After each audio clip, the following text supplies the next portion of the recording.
Hello there. Welcome to this week's That's Shakespeare Girl. This week we are going to take a look at, did Shakespeare use math when he wrote Hamlet?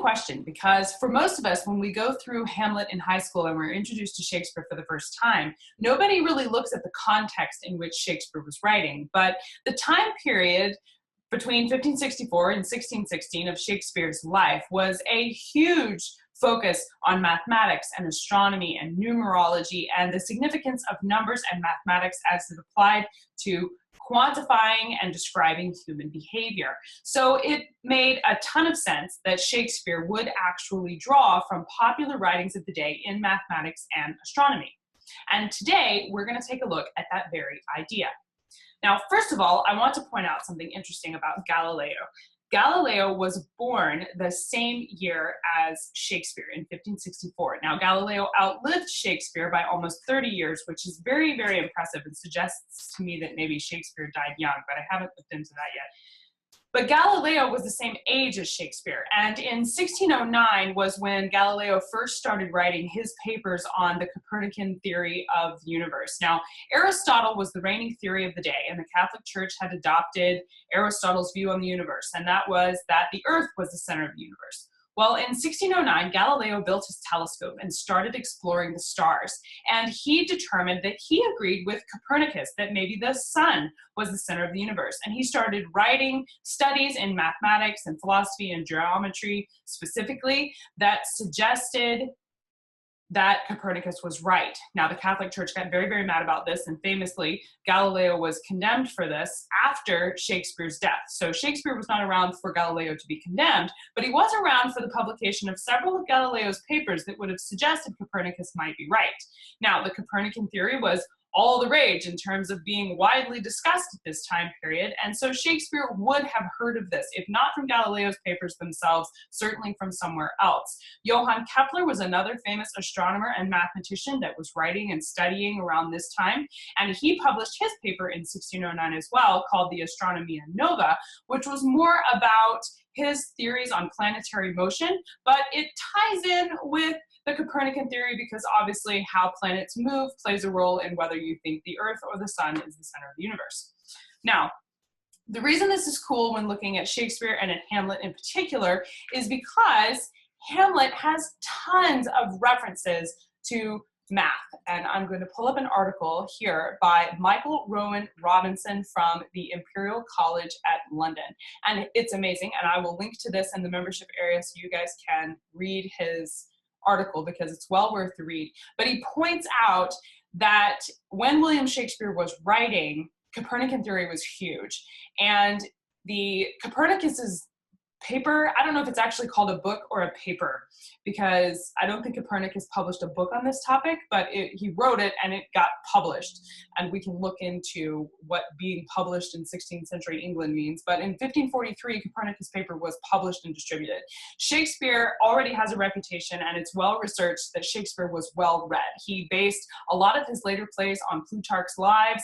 He was into being well educated, which makes sense because Shakespeare knew his audience, right?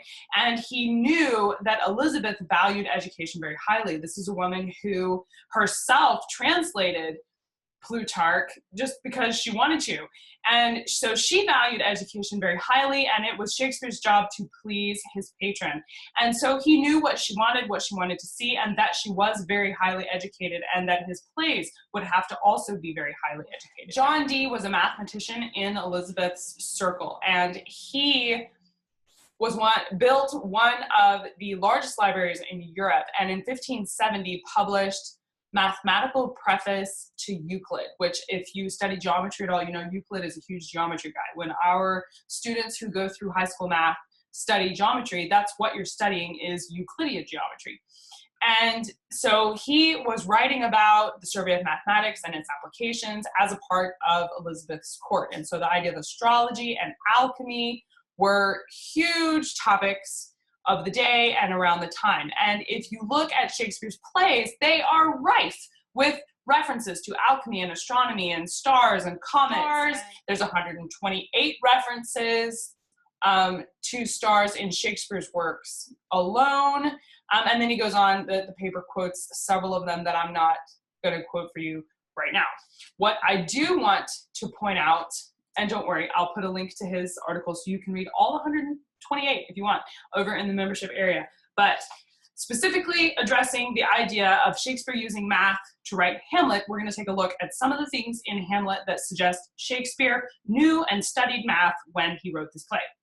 There was a giant supernova in 1572, and I wish I could turn my camera around and show you guys the map I have on the wall, and maybe I can, let's see. This is a desktop, so you get to go panoramically. There you go. Can you see that? There we go. I have built this long timeline of Shakespeare's life, and I am putting things on here as I study his life of where Shakespeare's life intersects with other things in history. And so the red line represents Shakespeare's life. The green is the plays that he wrote.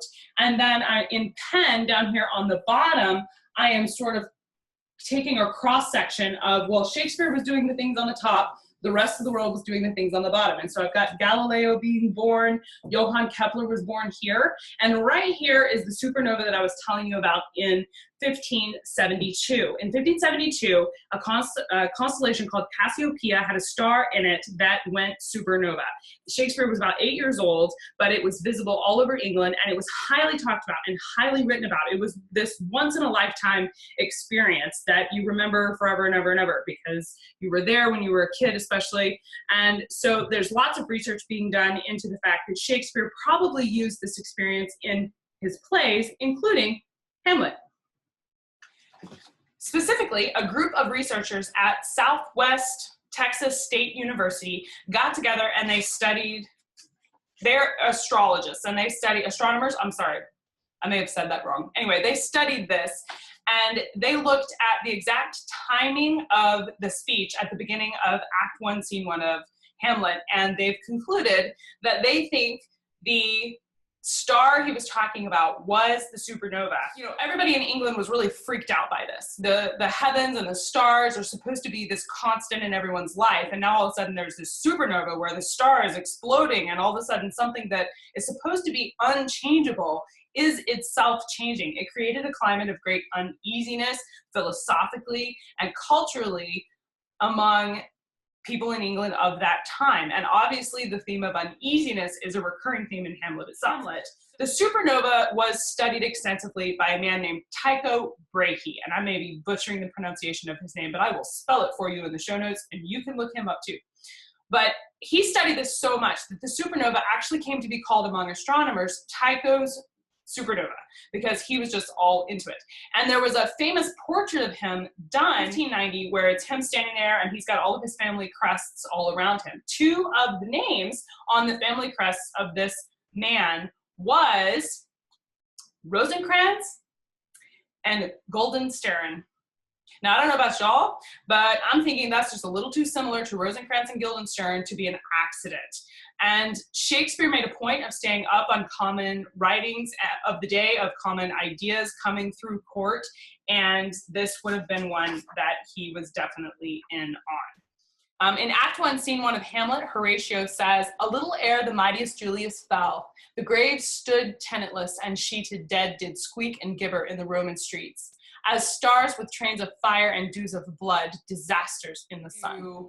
From Hamlet to Ophelia, he says, "And certainly stars shot madly from their spheres to hear the sea maids sing." So he's equating the motion of the spheres with magic, and obviously, ideas of planetary motion from Kepler, whether or not the Earth moved around the sun or vice versa, Copernicus or Aristotle, who you're gonna, side with. Shakespeare is obviously referencing major themes of the day. What I want you to take away from this is when you read through Hamlet and you're studying all of the references in there, and he's talking about stars and moons, and we kind of gloss over those, and we miss the fact that part of what went into Shakespeare being such a fantastic playwright was his level of education, was the fact that he was a great reader. And so I think when we're drawing conclusions about what does it take to become a great playwright, or what does it take to be a great man of history, to have a legacy that far outlives your very short life, that is found in being broadly educated and applying that education to what you are uniquely created to be passionate about. I think Shakespeare was passionate about playwriting, and he made his living as a playwright, but he was better at his job for having studied math and science, and for having stayed up on common events and understanding his audience. So I think, yes, we can definitely say Shakespeare studied math to write Hamlet. Shakespeare made a point of staying up on common writings of the day, of common ideas coming through court, and this would have been one that he was definitely in on. And aside from the numerous references to the moon and the sky and astrology, numerology, conclusions, and there's just a wealth of examples that you can draw from here. Let's see if I can find you a few. In Act 1, Scene 1 of Hamlet, Horatio says, "A little ere the mightiest Julius fell, the graves stood tenantless, and sheeted dead did squeak and gibber in the Roman streets. As stars with trains of fire and dews of blood, disasters in the sun." And then later in his letter from Hamlet to Ophelia, "The stars are made of fire and the sun moves around the earth." That was not an accident. He says, "And certainly stars shot madly from their spheres to hear the sea maids sing." And so he's equating the motion of the spheres with magic, and obviously, ideas of planetary motion from Kepler, whether or not the Earth moved around the sun or vice versa, Copernicus or Aristotle, who you're gonna, side with. Shakespeare is obviously referencing major themes of the day. And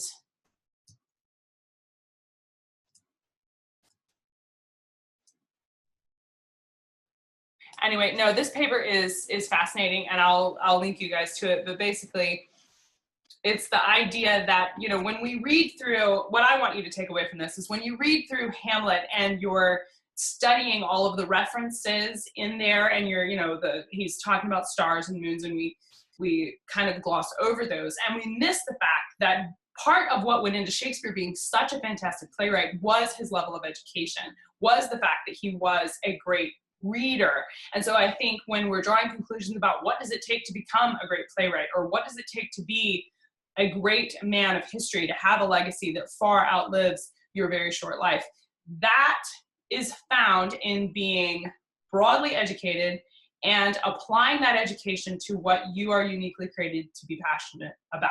I think Shakespeare was passionate about playwriting, and he made his living as a playwright, but he was better at his job for having studied math and science, and for having stayed up on common events and understanding his audience.